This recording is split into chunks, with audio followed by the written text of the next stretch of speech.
We've called it power living. And let me just give you the list. All of this, I'm sure, is familiar to you. Maybe I can show it to you in sort of a new way with a new concept. But here's my list. It's a list you can use in your training, passing it on to someone else. And here it is. First, self-confidence.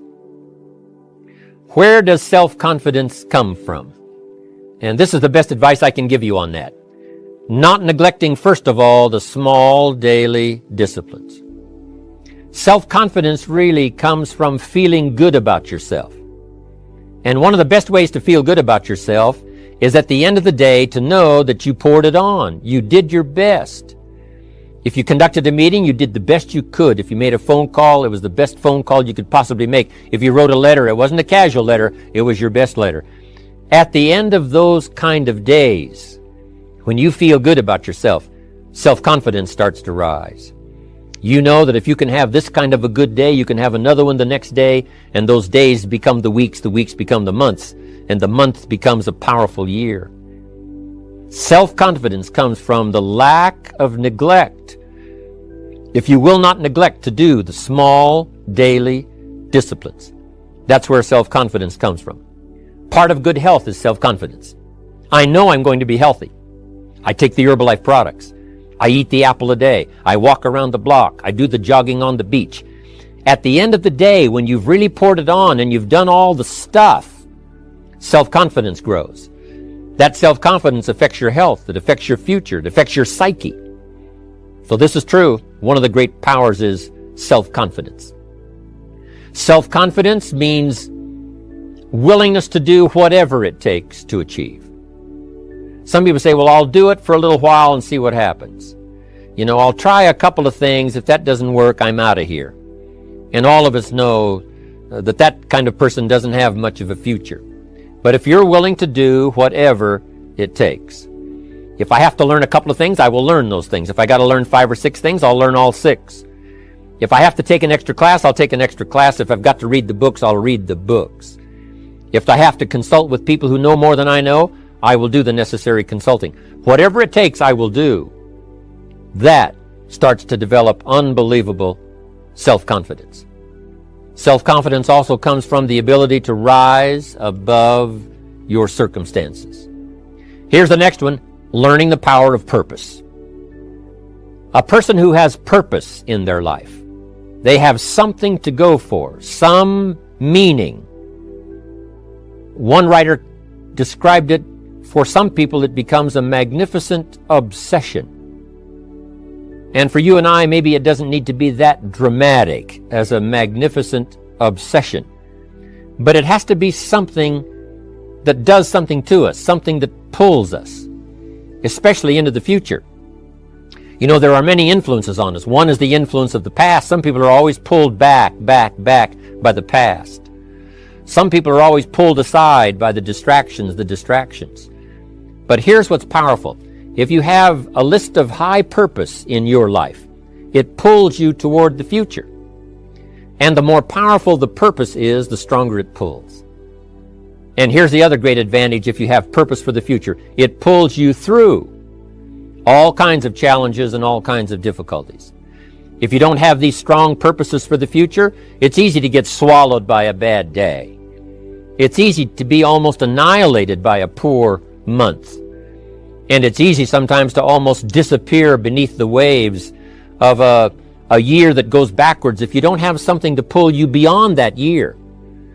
So if you want something to pull you through all kinds of challenges, all kinds of difficulties and things that come at you, you got to have something on out there beyond today, beyond next week, beyond next month, beyond this year, that pulls you into the future. And the clearer it is, the stronger it pulls. The more dynamic it is, the more it affects your life, your spirit, your heart, your soul. It also creates imagination. It gets your mind working on how to achieve that purpose. And if your mind will work, and if your heart works, and if your spirit works, and if you have good input, like good ideas, I'm telling you, there isn't anything you can't accomplish. So that's one of the great powers that'll make a variable of you, and that is purpose. The third on the list I had is expertise. wanting to excel in all of the skills, and settling for nothing less than an outstanding performance. If you're willing to be the best in your field, if you're willing to demand of yourself excellence in skills, to be the best that you can possibly be, in the training, do the best you possibly can. In doing a workshop, do the best you possibly can. Developing the skills of using your personality, developing the skills of language, developing the skills of influence, developing the skills of organizing. If you're willing to be an expert in all of the skills, Herbalife has the way for you to invest those skills and not only make a handsome living, not only make a lot of money, but if you would so desire and if it would be your purpose, a chance to make your fortune. Expertise, excellence in skills. Here was the next one on my list, making a powerful contribution to you, the variable, and that is preparation. Well prepared. And preparation, of course, involves a whole lot of things. A big share of our life is preparing, getting ready. When we go to the first grade in school, we're just preparing for the second grade. After we've finished 2 grades, the 2 grades prepare us for number 3. Sometimes it seems like a long, excruciating time. And the time will just seem like it'll never come when we can finally have the performance that we really want. But it takes time to prepare. It takes time to get ready. And the decisions you make in the preparation time, those are the decisions that last for a lifetime. Preparing to have a good day. It's that preparing, maybe the night before, maybe the couple of days before the day that you're going to put everything together. The preparation for a meeting means that you've taken it serious. The preparation for doing a workshop means you're serious about the workshop. You want to make the best contribution. That kind of preparation is important. But here's preparation that's very vital, and that is to prepare yourself for success. Life seemingly does not wish to waste success on the unprepared. Life says, why waste a fortune on this person? They're not prepared to do the right things with it. They're not prepared to use it wisely. If a fortune was bestowed upon this unprepared person, it would probably be wasted. The people that could have been touched won't be touched. What could have been done won't be done because this fortune will have been wasted on the unprepared person. So not only look for fortune, not only look for the promise, but prepare yourself and ask of yourself, what can I do to make myself ready? Because remember, life was designed not to give us what we want, not to give us what we need, but life was designed to give us what we deserve. Next on my list to help you become the powerful variable was enthusiasm. And here's what I wrote about enthusiasm. Enthusiasm that's powerful is mostly enthusiasm that is enthusiasm inside, 90%, 10% outside. We all know what the enthusiasm is like when somebody lets us see their enthusiasm, which is like the 90% and only 10% of it is inside. But the enthusiasm that really affects people is not just being loud, but the enthusiasm that runs deep, the enthusiasm that comes from deep inside, created by self-confidence, created by purpose, created by genuine willingness to help other people. That kind of enthusiasm, knowing that you're going to get the job done, knowing you're going to affect people, knowing you're going to have testimonials flowing in from all kinds of directions. That kind of enthusiasm. A lot of it is quiet. A lot of it is unheard. And the 10% that's heard, it rings a bell. People call it genuine enthusiasm because they know that what you say in the outward display of your enthusiasm is only a small tip of the iceberg of the enthusiasm you feel inside that really motivates you to do the best job you can. Every value in life must be paid for. And those that pay are the ones that get it. It says those that give, receive. Someone says, I wish to receive, I wish to receive. You don't have to concentrate on receiving. Just become a good giver. It says those that search will find. Someone says, well, I need to find some good ideas to help change my life for the future. then to find good ideas, that doesn't come because you need them. It comes because you search for them. If you want good ideas, you got to go after them. You got to go to the class. You got to go to the workshop. You got to go to the training. Go to the book, right? You got to go to the journal, right? Go where good ideas are being taught. Go searching, go looking, because good ideas are not going to be wasted on those that are not seeking, searching, well prepared. So, prepare yourself to be ready for fortune when it comes, to be ready for challenge when it comes, to be ready for opportunity when it comes. Opportunity comes along and passes by the person that is not well prepared. I want to prepare myself this year for next year. Yes, I wish to be effective this year, but I'm also thinking of ways, how could I be better? How could my ideas be more powerful? How could they be sharper, more clear? How could I reach some people next year that I perhaps can't reach this year? I haven't reached deep enough into my own soul to affect some people. Some people just pass by and say, hey, what a good speech. But how could I make it stronger than that, deeper than that, more powerful than that? Now here's the next one. There's great power in self-reliance. Self-reliance means you simply look mostly to yourself. It would be nice if someone just gave you this, gave you this, gave you this. It would be nice if everyone did their job exactly as they're supposed to do it. But here's what you've got to do. Primarily rely on yourself. Primarily say, I'm the person responsible. And I will learn the necessary skills so that I can help people learn their skills. If I need lots of people to do certain things to build my organization, that is what I must have. But I've got to be the final backstop. I've got to be the final one that people can rely on. So that if this is missed and this is missed, I can catch up. I can fill the gap. I can do the job. We have to do it when we conduct meetings. We have to do it when we conduct training.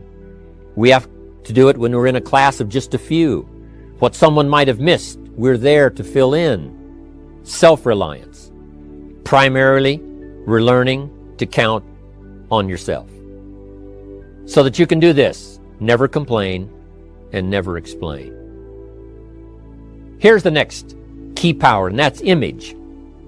There's many parts to image. The image that others see you as, the image you have with other people. And it's very important how other people see you. If they don't see you as a leader, chances are they won't pay attention. If they don't see you as being in control, chances are they won't have the trust. If they don't see you as knowing where you're going, what you want to accomplish, they probably won't follow. But if people can see you, if you have the image of someone that's in charge, in control of your life, your future, your destiny, in control of the situation, if they see that, that kind of image is powerful. It helps to win the day. It attracts other people. People want to be around people that are in control, that are powerful, but they know how to use their power, influential, but they know how to use their influence. That kind of image is important. But here's a very important image, and that is your image of yourself.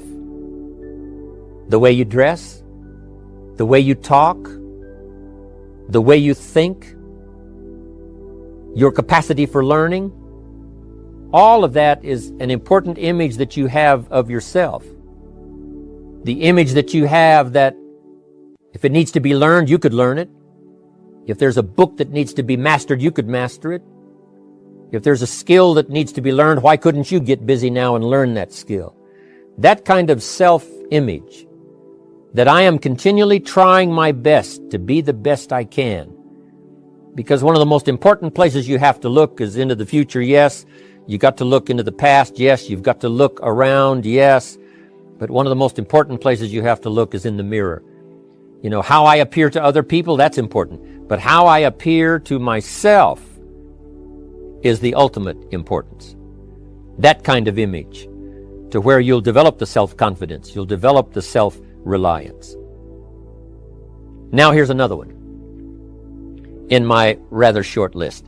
The next word is character. Becoming a person of high values, a person of principles, a person of honesty, a person that earns respect, That kind of character. Cash it out as quickly as possible and leave. Mark was involved when others took advantage of him all those years ago before Herbalife. When someone took advantage, didn't have the character, didn't have the principles, and didn't have the character to stay, the character to see it through, the character to do the right thing. So this is important, to develop the character within yourself, that people see you as honest, as fair, willing to do the right thing, willing to be helpful, but always willing to walk the center line, not to pass the line.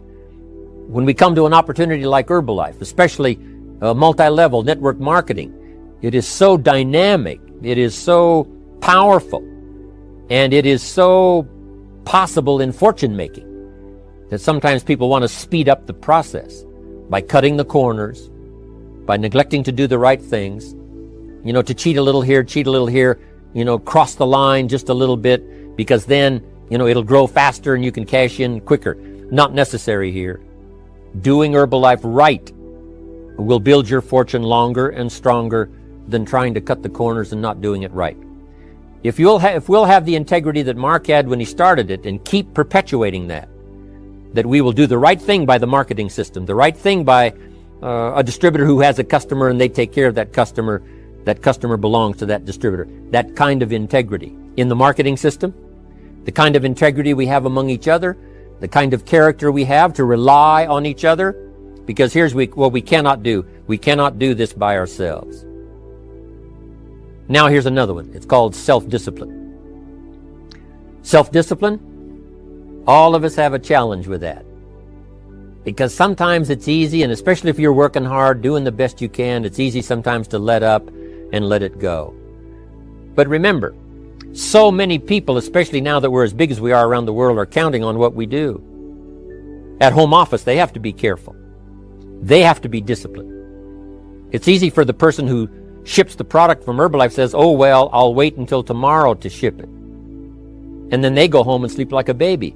But the distributor who's waiting for that product doesn't sleep that night, or doesn't sleep when the product doesn't show on time. But if everybody will have the discipline to say, I will do the best job I can. I will make mistakes, of course, because we're all human, but I'll try to remedy those mistakes and do the best job I can. That kind of self-discipline that understands how important your part is in all of the functions that work. Coming to work on the set here, HBN, there's so many people that play a part. And each one of the parts that are played is necessary to put on the broadcast, make it viable, make it real, make it powerful. Any couple of them missing, and it would be a disaster. But all of it put together, and it works like a charm. Each person developing the self-discipline to do their part, do their job. Here's one more, and that is the power of extraordinary performance and demanding of yourself excellent results.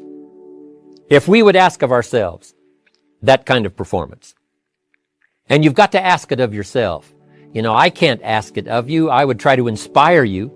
I would try my best to share with you what it might taste like, what it's like to finally make your fortune. It happened for me. But here's what you must do. You must demand it of yourself. Society does not demand that you not have a heart attack. But if you want to escape having a heart attack, you must demand it of yourself. Society doesn't demand that you take Herbalife and improve your health. You have to demand it of yourself. Society doesn't demand that you jog around the block every morning. But if you want good health, you must demand it of yourself. Society doesn't demand that you read a couple of books a week and improve your intelligence and your knowledge. That you must demand of yourself. Society does not demand that you build a financial wall around your family nothing can get through. That's not a demand of society. But you must demand it. If you wish it, you must demand it of yourself. Society doesn't demand that you learn a list of 10 skills in order to ensure your own future and the future of your family. Society doesn't demand it, doesn't require it. It is not a law. But if you want the benefit, you must demand it of yourself.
die.